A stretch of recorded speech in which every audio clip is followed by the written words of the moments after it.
We knew from the start of our houseboat project that this back deck had lost its composure. It was sagging, and the water was sitting in these troughs, hatch troughs, instead of going out the back, because it was lower in the middle and it was really low on this side. For the first couple of months I was working on the inside, it just had to wait. But now that the engines are out, we were able to see what was going on and start addressing these problems. This is what started the problems on the rear deck. This was a hole. Looked like an antenna mount, or maybe cable television mount or something. And the bracket was gone and it was just open. And all the water would come off the roof, run down this side and go in that hole. And right below that hole was this beam that held up this side. And that's the beam that rotted. So when it rotted, the long beam that goes crossways sagged. In addition to that, the long beam just was too long and too limber.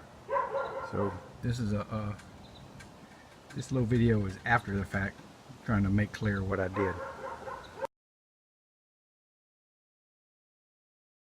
This is the fore and aft beam, or what's left of it, that went on the starboard side.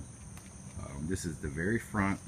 They had it notched for electrical wires, and the part that was left was under the leak, and it totally rotted in half, which is why our whole back deck system was saggy. This is the new fore-aft beam for the starboard side. Back end touches the transom, so it'll be supported by the transom. Front end used to go up into a spot that's no longer accessible, so I won't be able to support the front end, and I'm going to put two legs under it that weren't there before, so that'll take care of that. The big notch up front is kind of, well, it didn't help it any. That's where all the wires come through, and it was in a structural spot, so when it started to rot there wasn't much material left. And this extra little 2x2 that was glued on the side, it took me a while to figure that out, but that is where the deck screws for the removable catwalks, they go through the fiberglass, through the little 1/2-inch stiffener that we've glued up in there already, and they go into this 2x2 straight down, so that gives the deck a good bit of support. So seal this up with some rosin, and when this dries so we can handle it, we'll go put it in place. I just want to show the original fasteners between the fore-aft beam and the side-to-side beam. 3 nails, 2 of them are here, 1 of them came off with the other piece. Pretty sad. So I got the big beam jammed up in place and actually caulked at the top, and actually a couple of screws run through the top, so it will probably stay by itself. But I still got a lot of pressure on it with the jack. And now the fuel tanks sit on this little stringer and on this little stringer. So I got a problem with the beam. You can't see, it's pitch black in there.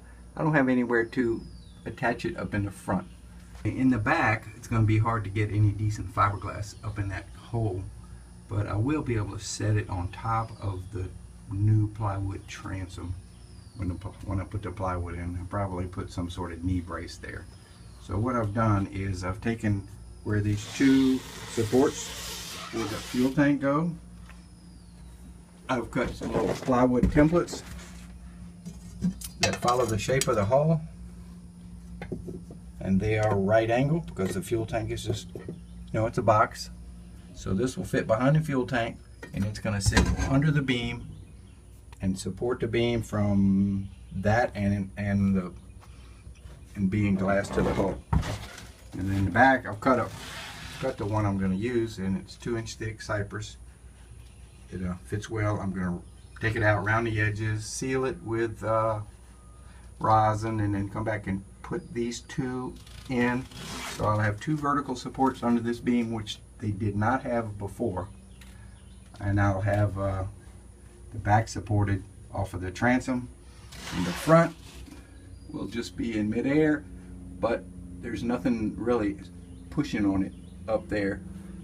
The main load bearing cross member is going to be between my two vertical supports. So I'm thinking it's going to be good.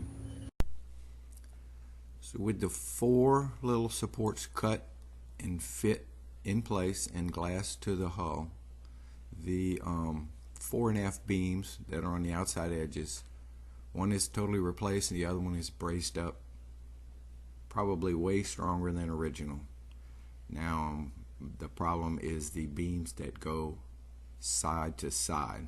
They are have sagged. They're not rotten, they just sagged. This is a straight edge, so it's down at least 3/4 of an inch in the middle, and maybe even more than that because my straight edge doesn't quite reach the far end.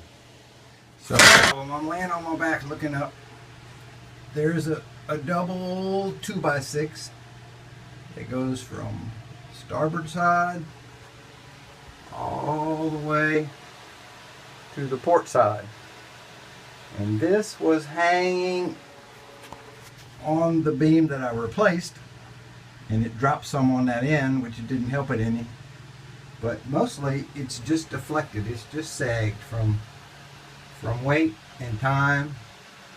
It has the whole full back deck. It had a 12-gallon hot water heater hanging from the ceiling right here. My plan is to cut it in half right here, remove these 2 boards, run a beam from this bulkhead all the way back to the transom. This will shorten the span in half, and it will also better support the transom. So I'll put it off about as long as I can. I'm getting ready to lay it on my back and use the saw upside down and cut this beam out of here. So the first thing I did was to jack up the starboard end of this beam back to where it used to be, and I'm going to block it there. So now it's flush on the bottom. I think that's where it's supposed to be, and I'm going to block it just so that when I start cutting stuff I'll have a little bit of support. Okay, I got a board going to the floor, and I'm lowering my jack, and now all the weight is on this 2x4 until I can get a joist hanger up in there. So the next thing I did was take the Sawzall and cut these 2 short, just 2x4s, cut them in half so I can rip them out. I'm sure there's going to be a lot of nails coming down from the plate. Okay, those boards knocked off pretty easy. They're just nailed like I thought. Who says you can't nail a boat together? Anyway, I think I'm going to go ahead and pull these plates out, because if I do, it make my beam an 1.5 inches taller, because there's no plates back there. Right, they fell down pretty easy. I cut it in half first with the Sawzall to take some pressure off of them. Looks like it was a 2x6 with 2 notches cut in them, and the notches are for these bulges where where you get your hand up under the hatch when the hatch is closed. And the deck it's okay. I got it braced so that when I cut it, it won't fall or crack the glass top, because it's a pretty thin top. So now I need to measure the total length, find out what kind of board I have that'll make a suitable beam, and then mark the notch the right width, cut it, and then put my beam up.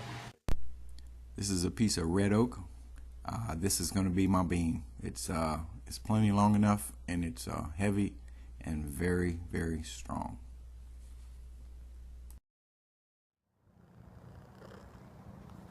This is how I made the template for the beam. I decided arbitrarily to make the beam 6.5 inches tall. That's a little deeper than the originals.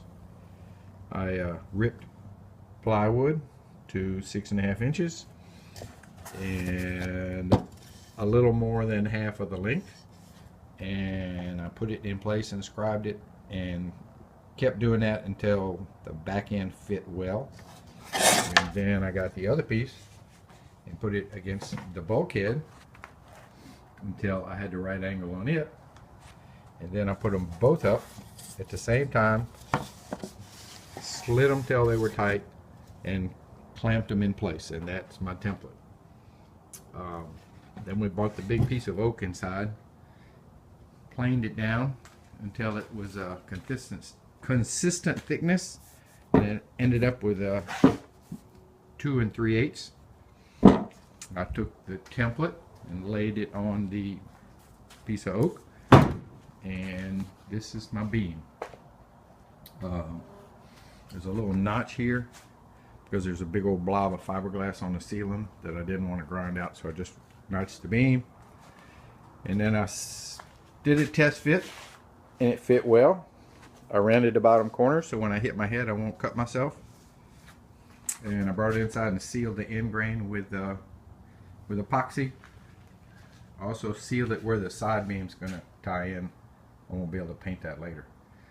So sometime today I'll go in the boat and I'll sand the transom clean where this is going to match up as best as I can. It's kind of hard to get to, and I will put it in place.